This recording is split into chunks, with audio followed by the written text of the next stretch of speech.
और मुझे याद है कई साल पहले मुझे दिल की बीमारी का पता चला था। डॉक्टर ने कहा कि मेरे पास अब सिर्फ 3 साल बचे हैं। मुझे ठीक होने के लिए और ज्यादा बेताब होना चाहिए था, मुझे और ज्यादा फिक्रमंद होना चाहिए था। ओह, क्या मैं मर जाऊंगा, क्या मैं जिंदा रहूंगा? नहीं, इससे कोई फर्क नहीं पड़ा। जब डॉक्टर ने मुझे वो झूठी खबर दी, ठीक है, मेरा मतलब है वैसे मेडिकल खबर, मुझे पता था कि मुझे मौत से, मृत्यु से ऊपर उठने का एक मौका दिया गया था।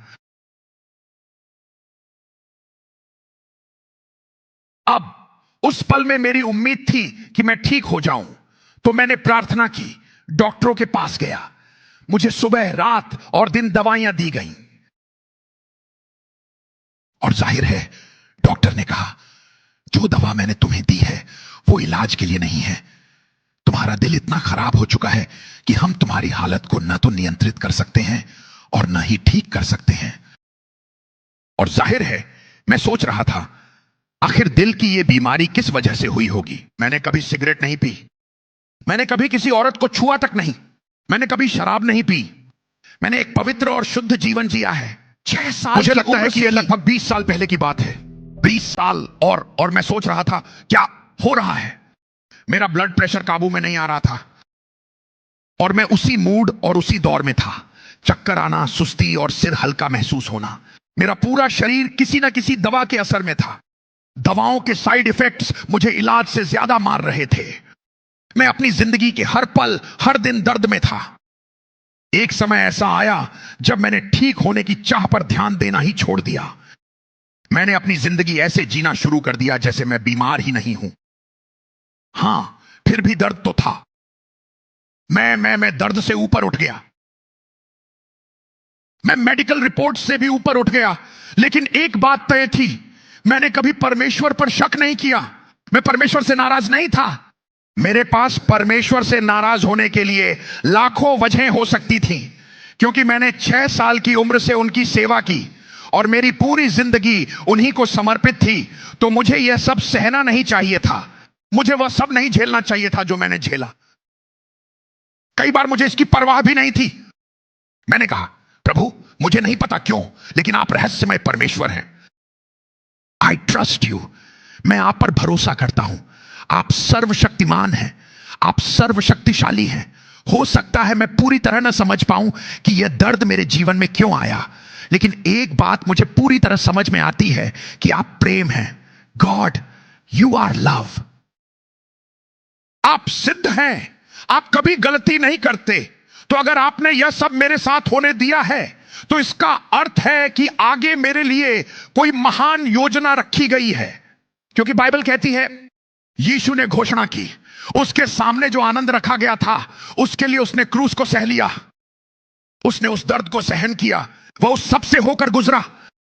जब उसने सब कुछ सहकर पूर्ण किया, तब उसे महिमा के मुकुट पहनाए गए, उसे ऊंचा उठाया गया और हर नाम से ऊपर एक नाम दिया गया। यीशु के नाम का उच्चारण होते ही हर घुटना झुकेगा, चाहे वह स्वर्ग की बातें हो या पृथ्वी की बातें। तो परमेश्वर ने मुझे इससे गुजरने दिया ताकि मेरी आत्मिक आज्ञाकारिता, ज्ञान, समझ और आत्मा में मेरी रैंकिंग बढ़ सके।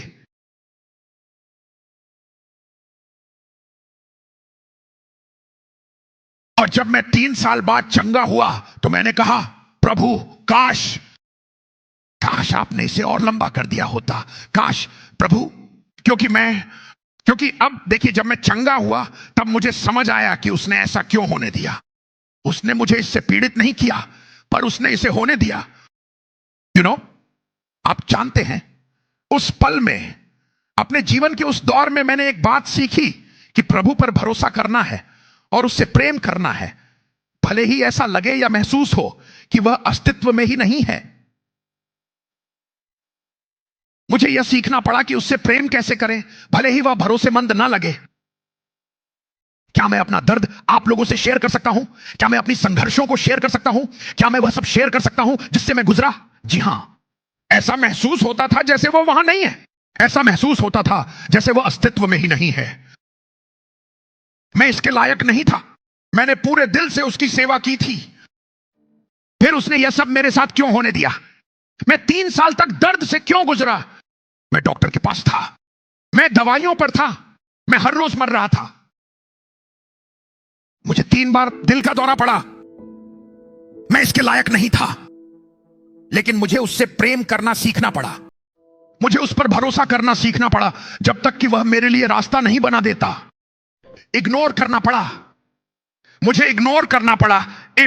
अगर मैं मरता हूं तो मरता हूं, अगर मैं जीता हूं तो जीता हूं।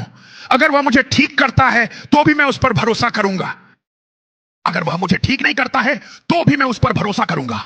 मैं उस मुकाम पर पहुंच गया जहां मेरा उससे प्रेम सिर्फ प्रेम था, कोई शर्त नहीं। मेरा उससे प्रेम परिस्थितियों पर निर्भर नहीं था। मुझे यह साबित करने के लिए कि वह चंगा करने वाला है, मुझे परमेश्वर द्वारा चंगा होने की जरूरत नहीं है। उसे कुछ भी साबित करने की जरूरत नहीं थी। मैं फिर से कहता हूं, उसे कुछ भी साबित करने की जरूरत नहीं थी। उसने पहले भी चंगाई दी है, वह अब भी चंगाई देता है। लेकिन फिर भी अगर वह मेरी हालत में मुझे चंगा ना करे, तब भी वह अच्छा परमेश्वर है। वह अब भी चंगा करने वाला है, वह अब भी उद्धार करता है। क्या आप इस अवस्था में इस प्रेम और विश्वास के उच्च स्तर पर परमेश्वर को अनुभव कर सकते हैं?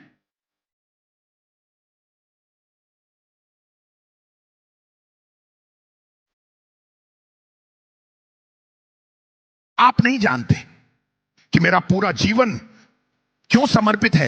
यह मेरे लिए कोई धर्म नहीं है। मैं बहुत कुछ झेल चुका हूं। मैं जो कुछ भी हूं, सब कुछ उसी के लिए दे दिया है, सब कुछ उसी के लिए समर्पित है। जब तक वह लौट कर नहीं आता, मेरा जीवन पूरी तरह उसी का है। यह जीवन यीशु को समर्पित है, यह जीवन उसकी इच्छा को समर्पित है। चाहे चर्च हो या ना हो, किससे फर्क पड़ता है? चाहे लोग आए या ना आए, किससे फर्क पड़ता है? मुझे लोगों की परवाह नहीं है। मुझे इस बात की परवाह है कि परमेश्वर उनके बारे में क्या सोचता है। मैं तुमसे इसलिए प्रेम नहीं करता क्योंकि मैं करना चाहता हूं। मैं तुमसे इसलिए प्रेम करता हूं क्योंकि मैं उससे प्रेम करता हूं। मैं तुमसे प्रेम नहीं कर सकता अगर मैं उससे प्रेम नहीं करता। अगर मेरे पास उसका प्रेम नहीं है तो मैं तुमसे प्रेम नहीं कर सकता। क्या तुम सोचते हो कि परमेश्वर के प्रेम के बिना तुम प्रेम कर सकते हो? असंभव।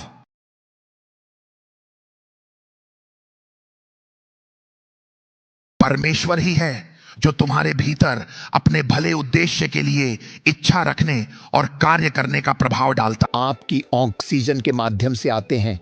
क्या यह वास्तविकता आपके सांस लेने और छोड़ने का प्रक्षेपण हो सकती है? जब मनुष्य रोटी के उस निवाले के लिए कुछ मिनट रुकते हैं तो क्या होता है? वे उस निवाले में तो सहज महसूस कर पाते हैं, लेकिन अचानक ऑक्सीजन के प्रवाह के कारण वे अन्य आयामों से जुड़ने लगते हैं। बाइबल कहती है कि सभी धर्म ग्रंथ पवित्र आत्मा द्वारा प्रेरित थे, न कि मनुष्य द्वारा। लिखित जल देवता पवित्र आत्मा की प्रेरणा से ही आए थे। पवित्र आत्मा की प्रेरणा से ही सभी धर्म ग्रंथ लिखे गए थे। मैं इसे अभी स्पष्ट कर देना चाहता हूं ताकि आप इसे समझ सकें।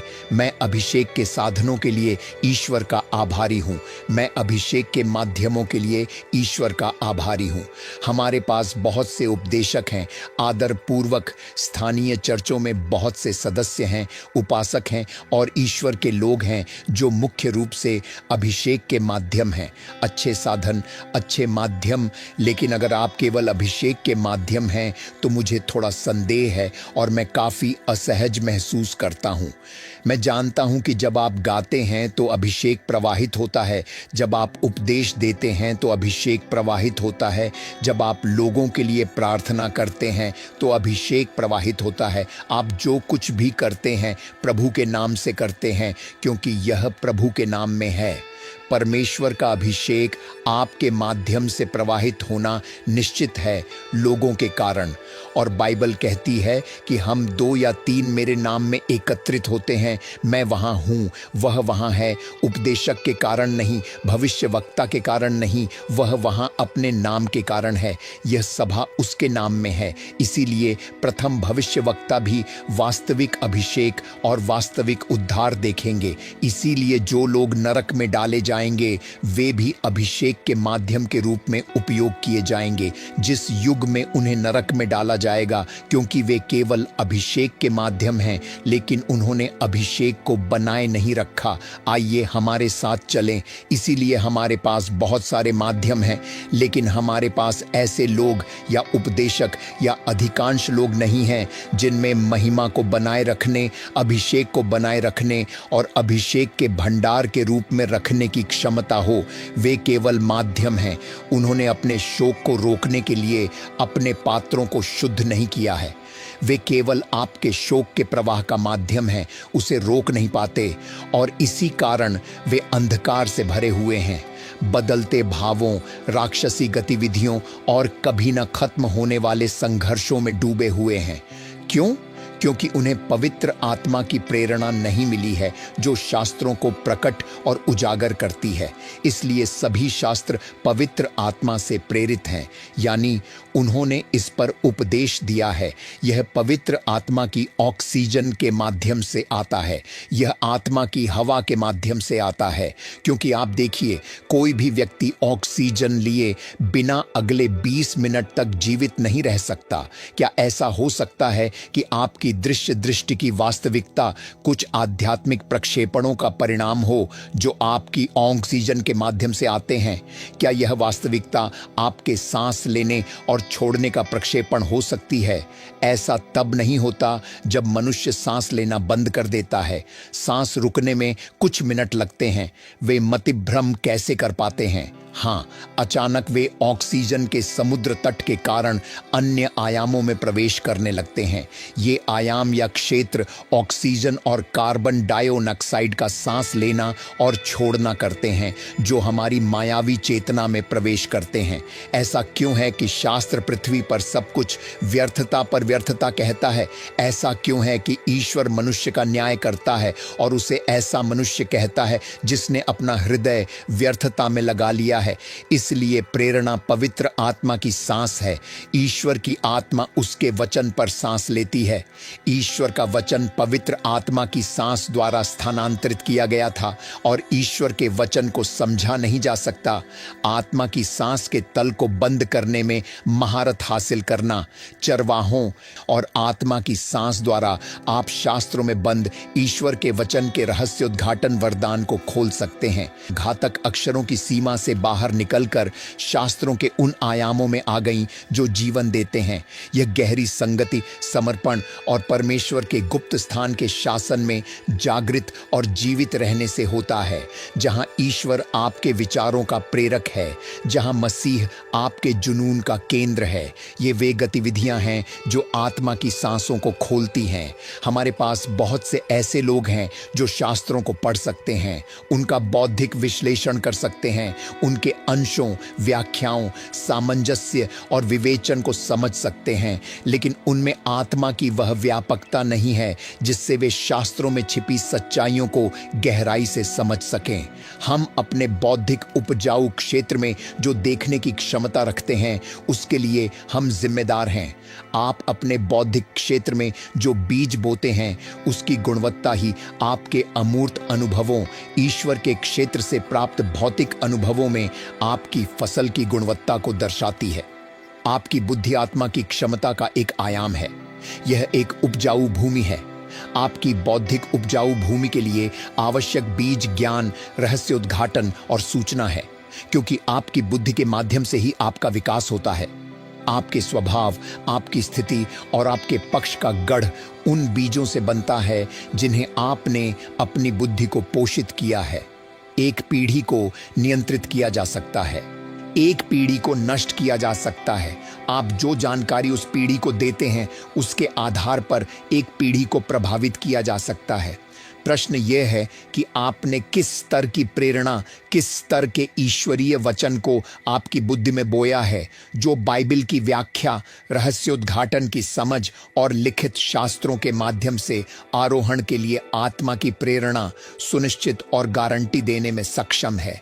हे प्रभु, मुझे मेरे वचन की गहराई दिखाइए, मुझे अपनी आत्मा के आयामों में ले जाइए जहां लिखित वचन का प्रतिरूप स्थापित है, क्योंकि शास्त्रों में लिखा प्रत्येक दर्शन एक वास्तविक अनुभव का दस्तावेजीकरण था और दर्शन जागृत होते हैं। आप किसी के देखे हुए को समझने के लिए ग्रीक का उपयोग करने की कोशिश कर रहे हैं, आप हिब्रू का उपयोग करना चाहते हैं। कई फिरौन के भ्रम ऐसे ही थे। महोदय, जो प्रलेखित किया गया था वह आत्मा के उस आयाम के माध्यम से एक स्थानांतरण था जिसे प्रेरणा कहा जाता है। इसका अर्थ है कि लोगों को उनके द्वारा लिखे गए प्रतिरूप में स्थानांतरित किया गया था और उन्होंने झुंड को देखा, और जो वे देख रहे थे वे वही लिख रहे थे जो उन्होंने देखा। उसी प्रेरणा से आप अपने जीवन में शास्त्रों को जीवंत होते देखेंगे। परमेश्वर के हाथों में और पवित्र आत्मा के उपयोग में इतने प्रासंगिक हो जाएं, बिल्कुल डैनियल की तरह, जिन्हें कोई भी सरकार हटा नहीं सकी, क्योंकि परमेश्वर के वचन की हर प्रगति, एडवांसमेंट को सबसे पहले आप ही पकड़ेंगे। जब पवित्र आत्मा कार्य करेगा तो सबसे पहले आप ही उसे समझेंगे, क्योंकि जब परमेश्वर चलना चाहता है तो वह उसी तरह नहीं चलता जैसे वह पहले चला था। बेशक पवित्र आत्मा की प्रत्येक चाल मसीह के सिद्धांतों के साथ संघर्ष नहीं करेगी। पवित्र आत्मा की प्रत्येक चाल परमेश्वर के वचन के साथ संघर्ष नहीं करेगी। यदि प्रकटीकरण, मैनिफेस्टेशन अजीब है तो क्या यह चंगा करता है? वह चंगा करने आया था। आमीन। इससे कोई फर्क नहीं पड़ता कि परमेश्वर का जन जमीन पर थूकता है। इससे कोई फर्क नहीं पड़ता कि वह इसे अपनी मिट्टी के साथ मिलाता है। इससे कोई फर्क नहीं पड़ता कि वह उसे तालाब में धोने के लिए भेजता है। क्या वह अंधा व्यक्ति देख पा रहा था? हाँ श्रीमान। तो प्रभु की स्तुति हो। तालियां। आमीन, आमीन। इन अंतिम दिनों में पवित्र आत्मा की अजीब चाल। अब किसी को बताओ कि परमेश्वर नई मदिरा, न्यू वाइन जारी करने वाला है। क्या आप इसे प्राप्त करने के लिए तैयार हैं? क्या आप तैयार हैं? यदि आप हैं तो प्रभु की ऊंचे स्वर में स्तुति करें। सब लोग कहें, नई मशक, न्यू वाइन स्किन अक्सर वीराने, विल्डरनेस में पाई जाती है। पवित्र आत्मा वीराने में नई मशक भेजता है। तो सबसे पहली चीज जो पवित्र आत्मा करेगा, यदि आप उससे नई मदिरा मांगते हैं तो वह आप पर आएगा और आपको वीराने, विल्डरनेस में ले जाएगा। और फिर यदि आप परीक्षा पास कर लेते हैं, पवित्र आत्मा द्वारा कुचले जाने और व्यवहार को अपने वीराने के अनुभव में पार कर लेते हैं, तो वह आपको शक्ति से सुसज्जित करेगा। यीशु ने नई मदिरा तब प्राप्त की जब उन्होंने अपने व्यक्तिगत वीराने के अनुभव की सेवकाई को अंतिम रूप दिया। जब यीशु वीराने में गए तो वह यूहन्ना बपतिस्मा देने वाले के साथ नहीं गए। उस समय यूहन्ना बपतिस्मा देने वाले के अधिकांश शिष्यों ने यीशु का अनुसरण करने का निर्णय लिया। कई लोगों ने यीशु को आकर्षक पाया, लेकिन कोई भी उनके साथ 40 दिन और 40 रात के लिए वीराने की यात्रा नहीं कर सका। उन्होंने अकेले यात्रा की। उन्होंने उनके जाने और लौटने का इंतजार किया। श्रीमान, यदि आप नई मदिरा की तलाश कर रहे हैं तो आपको उस विशेष नई मशक को प्राप्त करने के लिए पवित्र आत्मा के साथ यात्रा करनी होगी। कोई भी इसे लोगों के समूह के साथ प्राप्त नहीं करता है। संगीत। यदि आप सामान्य स्वीकृति की तलाश कर रहे हैं तो आप इसे कभी प्राप्त नहीं करेंगे। यदि आप लोगों की बात सुनना शुरू करते हैं तो आप इसे नहीं पा सकते। पास्टर जॉन का एक रहस्य यह है कि मैं अकेले चलता हूँ, मैं पवित्र आत्मा के साथ चलता हूँ, मैं यीशु के साथ चलता हूँ, मैं सबसे प्यार करता हूँ, लेकिन मैं खुद को किसी को नहीं सौंपता। वीराना ही एकमात्र ऐसी जगह है जहाँ हम अपनी नई मशक प्राप्त करते हैं। और यदि आप अपने वीराने के अनुभव को पूरा नहीं कर सकते हैं तो इसे भूल जाइए। इज़राइल 40 दिनों के बजाय 40 वर्षों तक वीराने में था और यीशु अपने वीराने में गए और इसे पवित्र आत्मा द्वारा आवश्यक समय सीमा के भीतर पूरा किया। क्या मैं आपसे एक सवाल पूछ सकता हूं? क्या यीशु अपने जीवन काल में एक बार वीराने में गए थे? हाँ या नहीं? नहीं, यीशु वीराने और पहाड़ों के व्यक्ति थे। बाद में समय समय पर वह खुद को अलग कर लेते थे, वह पहाड़ों पर जाते थे, वह पुरानी मशक को उतारने के लिए वापस वीराने में जाते थे। पुरानी मशक को उतारे बिना कोई भी लगातार पवित्र आत्मा से भरा नहीं रह सकता। परमेश्वर की आत्मा आपको ताज़ा भर देती है जब आप अपनी पुरानी मशक को उतार देते हैं। हमें पुरानी मशक को उतारने की क्षमता कहाँ से मिलती है? प्रार्थना के गुप्त स्थान में, वीराने में, पवित्र आत्मा के अनुशासन में, शास्त्रों के निरंतर अंगीकार में, पवित्र आत्मा की आवाज़ के प्रति आज्ञाकारी होने में, परमेश्वर की चीज़ों के प्रति प्रतिबद्धता और अलगाव में। सुनो, वीराना अलगाव, सेपरेशन की जगह है। वीराना एकांत का क्षेत्र है। वीराना वह जगह है जहां आपके विश्वास के लिए आपको सताया जाता है। वीराना वह जगह है जहां शैतान आपके दिमाग को प्रताड़ित करेगा, आपके दिमाग पर अत्याचार करेगा, आपको मानसिक रूप से एक जगह से दूसरी जगह ले जाएगा जहां आप मानसिक रूप से थक चुके हैं। आपके दिमाग पर हमला किया गया है, आप नहीं जानते कि आप कहां हैं। वीराने में वह क्षण आता है, क्या मुझे यह सब उसे परमेश्वर को दे देना चाहिए या मुझे कुछ आरक्षित रखना चाहिए? यह कमोबेश एक ऐसी जगह है जहां आप पर एक मांग है कि आप पूरी तरह से परमेश्वर के प्रति समर्पण यील्ड करें। आप जानते हैं कि परमेश्वर के प्रति समर्पण करने में क्या लगता है। आप जानते हैं कि इसकी कीमत सब कुछ होगी, तो आप इसे जानते हैं। तो वीराना लोकों, रियल्म्स में वह जगह है जहां पवित्र आत्मा आपको विवश करने लगता है, पवित्र आत्मा आपको खींचने लगता है, पवित्र आत्मा आपको पूरी तरह से उसके प्रति समर्पण करने के लिए मजबूर करने लगता है। आप में से कुछ को ऐसा करने में 20 साल लग रहे हैं, आप में से कुछ को 10 साल लग रहे हैं, आप में से कुछ नहीं कर सकते। जानते हैं क्यों? क्योंकि यहीं पर ज़्यादातर लोग इसे खो देते हैं, जैसे इज़राइल ने किया। वे अपना सब कुछ परमेश्वर को देने से पहले 40 साल तक वहां रहे। ज्यादातर लोग उस प्रक्रिया में इसे खो देते हैं। यह 40 दिनों की यात्रा है। इसमें आपको 40 दिनों का क्लेश, ट्रिब्यूलेशन लेना चाहिए था, क्योंकि 40 क्लेश की संख्या है। हाँ, 40 क्या है? हाँ, यह क्लेश की संख्या है। आप अपने समर्पण में खींचते चले जाते हैं, आप समर्पण करना शुरू करते हैं। पवित्र आत्मा में हार मानता हूं, मैं अभी हार मानता हूं, मैं इस पर हार मानता हूं। पवित्र आत्मा इसे ले लो। वे केवल प्रकटीकरण, मैनिफेस्टेशंस देखते हैं और वे इसे गलत, एराटिक होने का आरोप लगाते हैं, लेकिन वे उस कीमत को नहीं जानते जो परमेश्वर की इस तीव्र शक्ति को प्रकट करने में सक्षम होने के लिए चुकाई गई थी। क्योंकि लोग कीमत नहीं चुकाते हैं।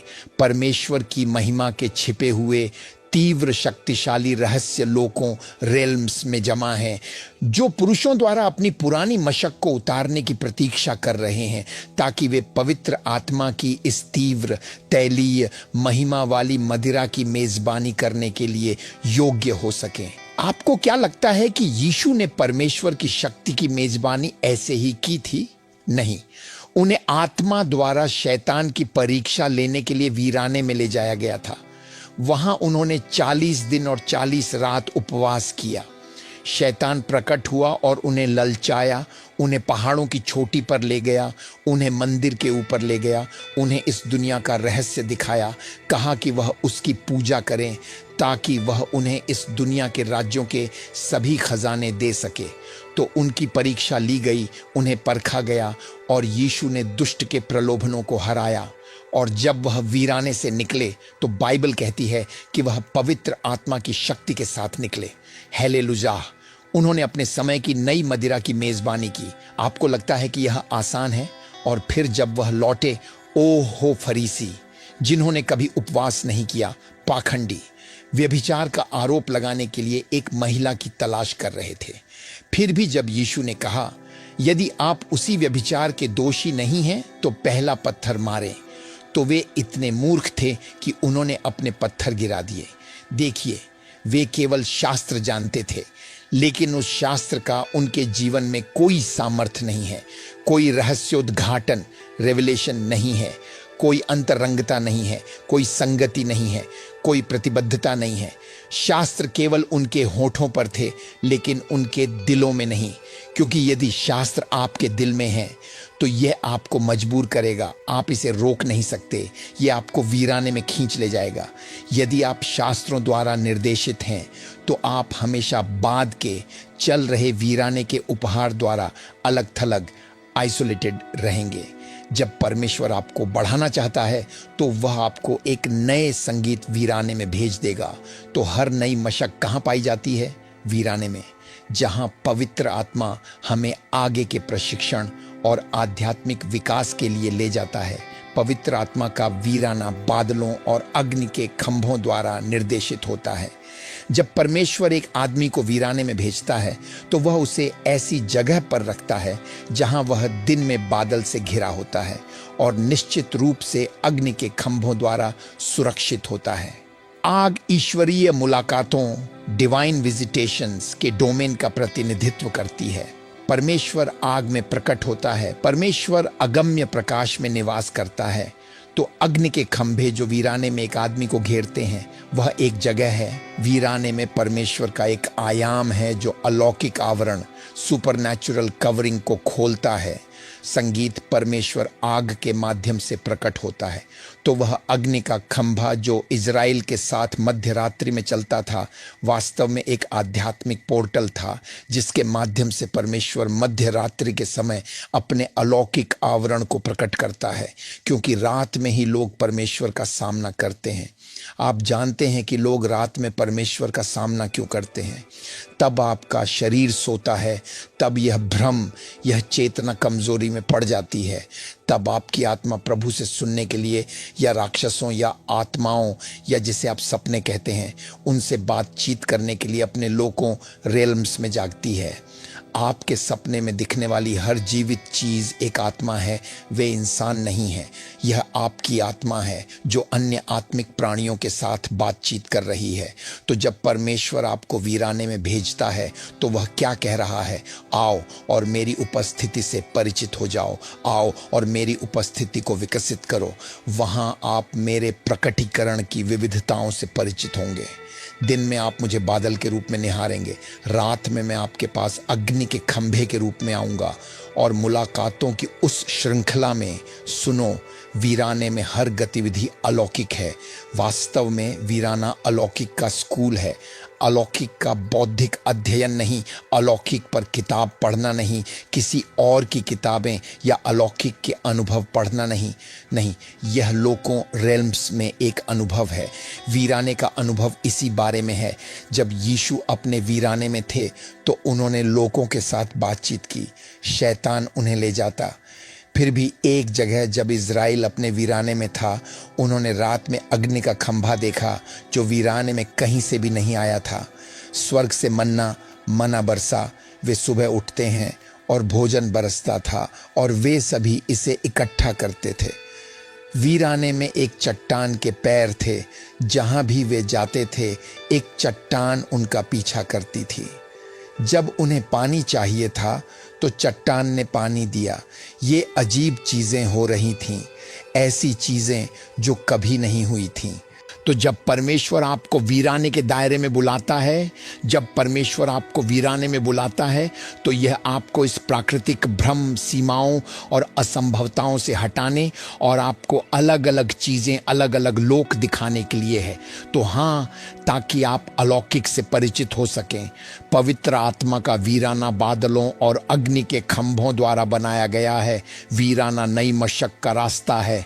आपके वीराने के अंत में पवित्र आत्मा ही नई मदिरा है। तो वीराना नई मशक है, पवित्र आत्मा वह मदिरा है जो आप वीराने के अंत में प्राप्त करते हैं।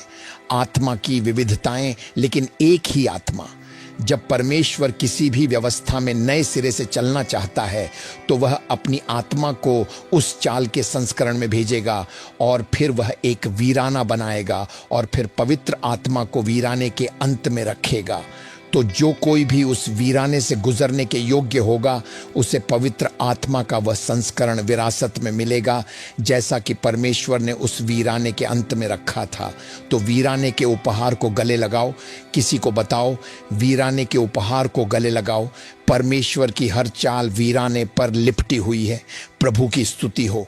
जब परमेश्वर आपको एक विशेष अभिषेक देना चाहता है तो वह आपको वीराने का अनुभव देता है। पास्टर जॉन, मुझे नहीं पता कि मैं सूखा क्यों हूं, क्योंकि परमेश्वर आपको आपके पिछले तेल के आराम से दूर ले जाना चाहता है। वह आपको आपके कंफर्ट जोन से बाहर ले जाएगा ताकि आप शून्यता महसूस कर सकें, आप आत्मा का सूखापन महसूस कर सकें और आप भूख महसूस करना शुरू कर दें। आप भूख महसूस करना शुरू करते हैं, आप कुछ गहरा पाने के लिए तरसना शुरू करते हैं। तो कभी कभी परमेश्वर आपके दिल में भूख पैदा करता है क्योंकि वह आपको एक हड्डी से भरना चाहता है। यह ऐसा नहीं है कि आप भूखे हैं या आपके पास भोजन नहीं है, नहीं, बस उसने आपके पेट का आकार बढ़ा दिया है क्योंकि आप बहुत लंबे समय तक दूध के साथ बहुत सहज रहे हैं।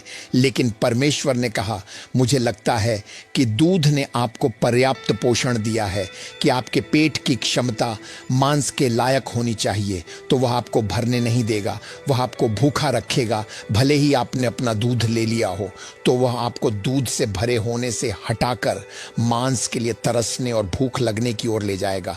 तो उस सूखेपन का मतलब यह नहीं है कि पवित्र आत्मा ने आपको छोड़ दिया है, बस इतना है कि परमेश्वर आपको एक ऊंची ऊंचाई पर, एक बड़े अनुभव पर बुला रहा है। हालेलुया। तो हार मत मानो, सूखापन आपके वीराने की शुरुआत है। पास्टर जॉन, जब मैं प्रार्थना करता हूं तो मुझे अब पवित्र आत्मा महसूस नहीं होता, क्योंकि पवित्र आत्मा आपकी भावनाओं से दूर जाना चाहता है ताकि आप उसे अपनी भावनाओं के बाहर जान सकें। ओहो हालेलुया। पवित्र आत्मा तब कहीं अधिक प्रभावित होता है जब आप जानते हैं कि वह आपका सहायक है, चाहे आप उसे महसूस करें या नहीं, चाहे आप सोचें कि वह वहां है या नहीं। लेकिन जिस समय आप कहते हैं, ओह पवित्र आत्मा, मुझे पता है कि आप यहां हैं मेरे दोस्त, चाहे आप इसे महसूस करें या नहीं, आप जानते हैं कि वह वहां है। हालेलुया। तो जब परमेश्वर आपको वीराने के अनुभव का उपहार देता है तो बस आनंदित होना शुरू करें, क्योंकि परमेश्वर ने आपको एक बड़ी महिमा के लिए बुलाया है। हाँ, इस तरह हम नई मशक प्राप्त करते हैं। धन्यवाद प्रभु यीशु। इस तरह हम नई मदिरा की मशक प्राप्त करते हैं। हम या तो पिता, पुत्र और पवित्र आत्मा के अधीन होते हैं या फिर संसार, शरीर और शैतान के अधीन होते हैं। सवाल यह है कि नया जन्म लेने के बाद शैतान आपकी आत्मा को कैसे प्रभावित करता है। मैं आपको बताऊंगा। आत्मिक क्षेत्रों में आत्मा की गतिविधियां होती हैं। वचन पर मनन करना आत्मा की गतिविधियों में नहीं आता। मैं तुम्हें कुछ बातें बताऊंगा जो आत्मिक गतिविधियों में आती हैं।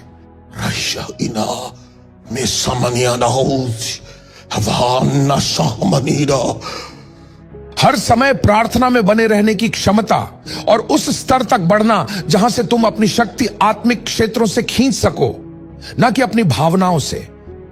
अब आपकी भावनाएं प्रार्थना के लिए आत्मा की ऊर्जा के पूरी तरह अधीन आ गई हैं। इसे रूपांतरण, ट्रांसफिगरेशन कहा जाता है। हां, जहां एक व्यक्ति ने इतनी प्रार्थना की है कि आप प्रार्थना के एक नए आयाम में प्रवेश कर जाते हैं। इसमें समय लगता है, क्योंकि जब तक तुम लगातार और लगन से परमेश्वर के गुप्त स्थान में उसकी उपस्थिति में बने रहना नहीं सीखते, तब तक तुम सर्वशक्तिमान की छाया के नीचे नहीं आ सकते। तो पुराने नियम में वे एक छाया के अधीन आ गए क्योंकि वे वहां टिके रहे।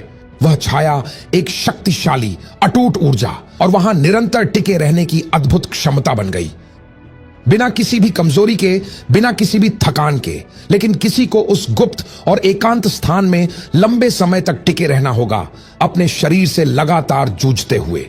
हां, यीशु 40 दिन और 40 रात मरुभूमि में रहा। ओह, क्या समय था शरीर को दबाने का और तोड़ने का।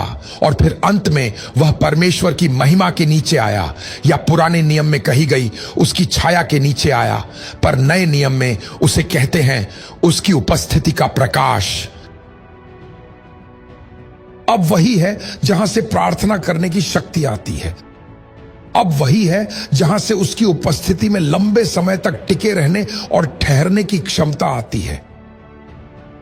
हां, क्योंकि अब यह महिमा का एक तत्व है जो किसी व्यक्ति को उसकी प्रार्थना में निरंतरता के कारण मिलता है। अब आत्मिक संसार में जैसे ही तुम कहते हो फादर, हे पिता, यीशु के नाम में, और रीना शेको पारादा, भले ही तुम कुछ महसूस न करो, आत्मिक संसार पिता के लिए खुल जाता है।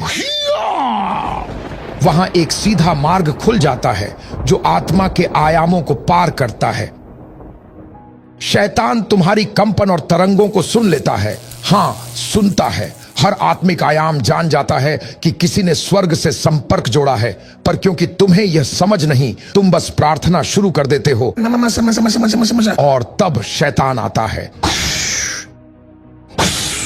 आप जानते हैं वह क्या कर रहा है? वह आपको कमजोरी दे रहा है। भूल गए कि आपको कैंसर है, परमेश्वर आपकी नहीं सुनेंगे। भूल गए कि आपका बच्चा व्यस्त है, उसके साथ क्या होगा? भूल गए कि नौकरी नहीं है, पैसे नहीं है। ओह, क्या आपको याद आया कि आपने कल गलती की थी? अरे, आप तो गंदे हैं। अरे, तुम्हारे पास समय नहीं है, कल काम पर जाना है। देखो तो, तुम पवित्र आत्मा को भी महसूस नहीं कर रहे हो। तुम्हारा मन धुंधला पड़ने लगता है। यही आत्मिक संसार में होता है। हां, आपका ध्यान भटकाया जा रहा है, तो उस पल में आप अपने मन से संघर्ष करने लगते हैं। आप अपने शरीर की इच्छाओं के बोझ से संघर्ष करने लगते हैं। आप प्रार्थना करने की ऊर्जा खोने लगते हैं। प्रार्थना की फ्रीक्वेंसी धीमी पड़ जाती है क्योंकि तुम थक चुके होते हो और शैतान फुसफुसाता है, जा अब सो जा। आप बिस्तर पर गए, धड़ाम, आपने 1 घंटा, 2 घंटे, 3 घंटे, 4 घंटे, 5 घंटे, 6 घंटे, 7 घंटे तक गहरी और आरामदायक नींद में सो लिया। तुम खुद को धोखा दे रहे हो। तो यही शैतान करना चाहता है। आत्मिक क्षेत्रों में शैतान तुम्हें उन बातों के विरुद्ध ले जाता है जो तुम्हारी आत्मा को मजबूत और विकसित करती हैं। हां, वह तुम्हारे समय को घटाता है ताकि तुम उन बातों के प्रति अपनी लगन और निष्ठा सीमित कर दो जो तुम्हारी आत्मिक वृद्धि लाती हैं। तो तुम्हारी आराधना का जीवन बीच में ही रुक जाता है। तुम्हारा प्रार्थना जीवन रुक जाता है। वचन पर मनन करना और परमेश्वर की उपस्थिति में रहना, सब कुछ अधूरा रह जाता है। आपके पास परमेश्वर के साथ बिताने के लिए कोई समय नहीं है। कम से कम दिन में 1 या 2 घंटे तो होने ही चाहिए। अन्य भाषाओं में प्रार्थना करने के अलावा आपके घर में एक वेदी होनी चाहिए। क्या आप समझ रहे हैं मैं क्या कहना चाहता हूं? हर किसी के पास एक कमरा होना चाहिए जिसे प्रार्थना का कमरा कहा जाए।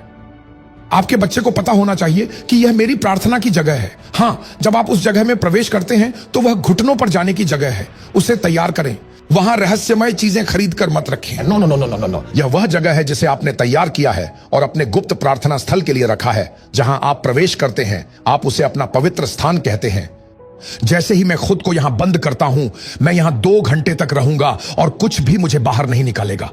उस फोन को, उस प्रचारक को, उस ध्यान भटकाने वाली चीज को दूर फेंक दो। गुप्त स्थान में प्रवेश करो और कहो,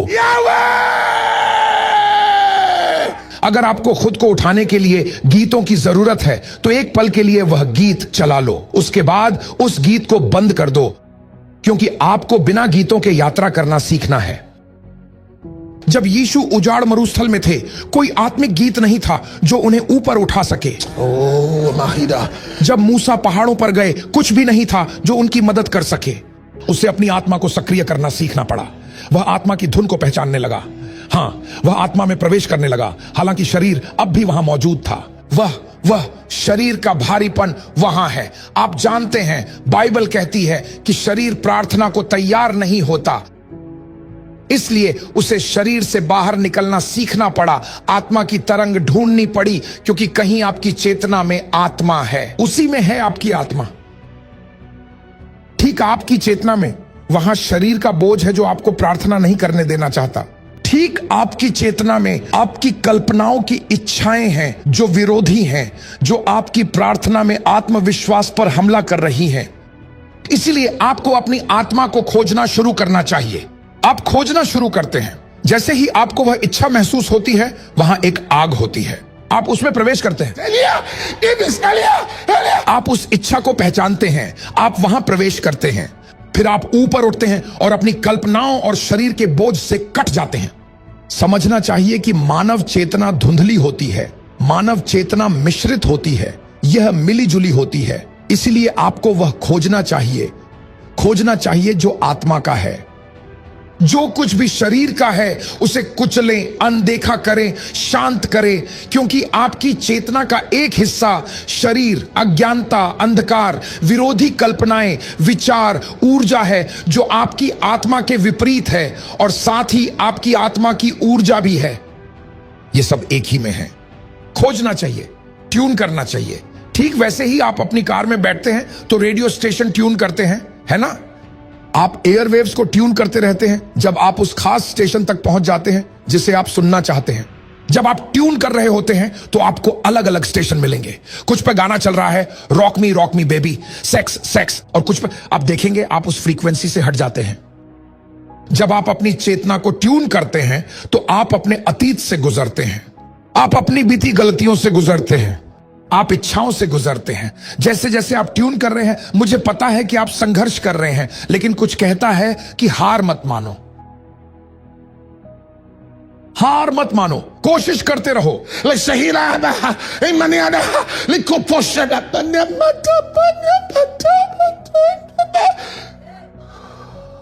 कभी कभी आप प्रार्थना करते हो, शैतान तुम्हारे मन में कोई विचार झलकाता है और फिर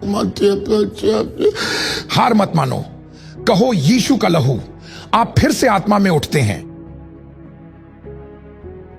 यीशु के नाम में फिर से ऊपर उठो। जब तक आप सियोन के स्टेशन को पकड़ नहीं लेते, आप वहीं टिके रहते हैं। क्या आप मेरी बात सुन रहे हैं? आप आत्मा के द्वारा वहीं टिके रहते हैं, आप आत्मा के द्वारा वहीं टिके रहते हैं। बाइबल कहती है परमेश्वर का वचन सामर्थी होकर बढ़ता गया और विजयी होता गया और विजयी होता गया और विजयी होता गया। लेकिन इसके लिए एक अत्यंत अनुशासित मसीही की आवश्यकता होगी, जो यह भली भांति समझता है कि आत्मिक बातें जानबूझकर और निरंतर विकसित की जाती हैं। जो लोग उसे पूरी लगन और समर्पण के साथ खोजते हैं, उनके लिए निश्चित रूप से एक बड़ा और शाश्वत इनाम है।